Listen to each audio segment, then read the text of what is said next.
The Girl in the Mirror. True story. I was about the age of 13 when this story took place. I lived in an old house just on the outside of a large city and was surrounded by cornfields and forests. I had lived there all of my life before this happened. It was a dreary summer night, which is mostly normal for the place I live. But on this particular night, something just felt off. I'd came home from soccer practice around 6 p.m. and my parents always had me in bed by 8. The night went on as usual. I ate dinner, played with my little sister and did some weightlifting before bed. I got into bed around 7:45. This story will make better sense if I tell you some things about me. I'm a restless sleeper. I toss and turn and get up periodically through the night, and I've always had a fascination with the afterlife. Okay, back to the story. I'm not sure exactly what time I fell asleep, but I didn't really have my usual episodes through the night. This was the first night I slept peacefully in years. I was suddenly awoken by a strange noise coming from the bathroom in my bedroom.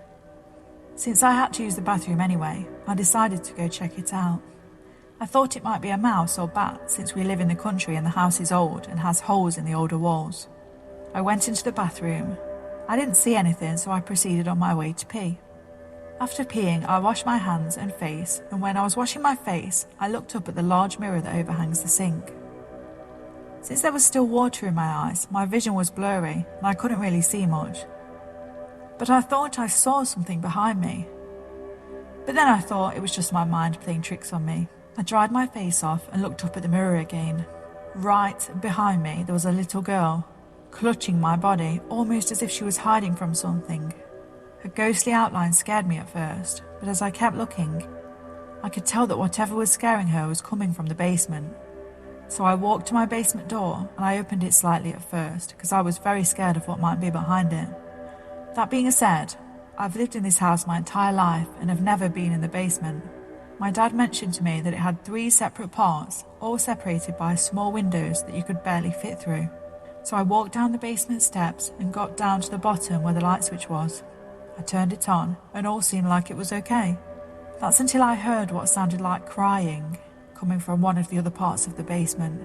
In my mind, I was thinking, screw this, but in my heart, I knew I had to see what it was.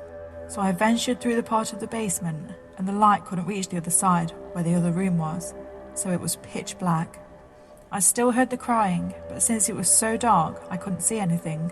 Something gave me the urge to go to the far corner of the room, because the way the moonlight reflected off the floor, you could kind of see with the little light you had. I walked over to the corner and stared directly in the middle of the room. There, in the middle of the room, was a chair. It had shackles for the feet and what looked like to be some type of restraints for the arms or something like that. That's when I noticed that there was someone sitting in the chair. I walked closer, only to reveal that it was the same little girl ghost that had been crying previously in the bathroom. She was also crying there and had needles stuck in her arms, draining some type of fluid into her. All was quiet till she started screaming. It was so high-pitched, I thought it sounded like a siren of something of that nature. She was saying words, but I couldn't make out anything she was saying, until she spoke 5 menacing words that made my heart sink. She said, "Get out. Daddy is coming." Not even thinking twice, I sprinted up the basement stairs, tripping over my own feet, and fell flat on my face once I reached the top. I got back up and ran to my parents' room. I told them what happened. They went down there and checked everything out.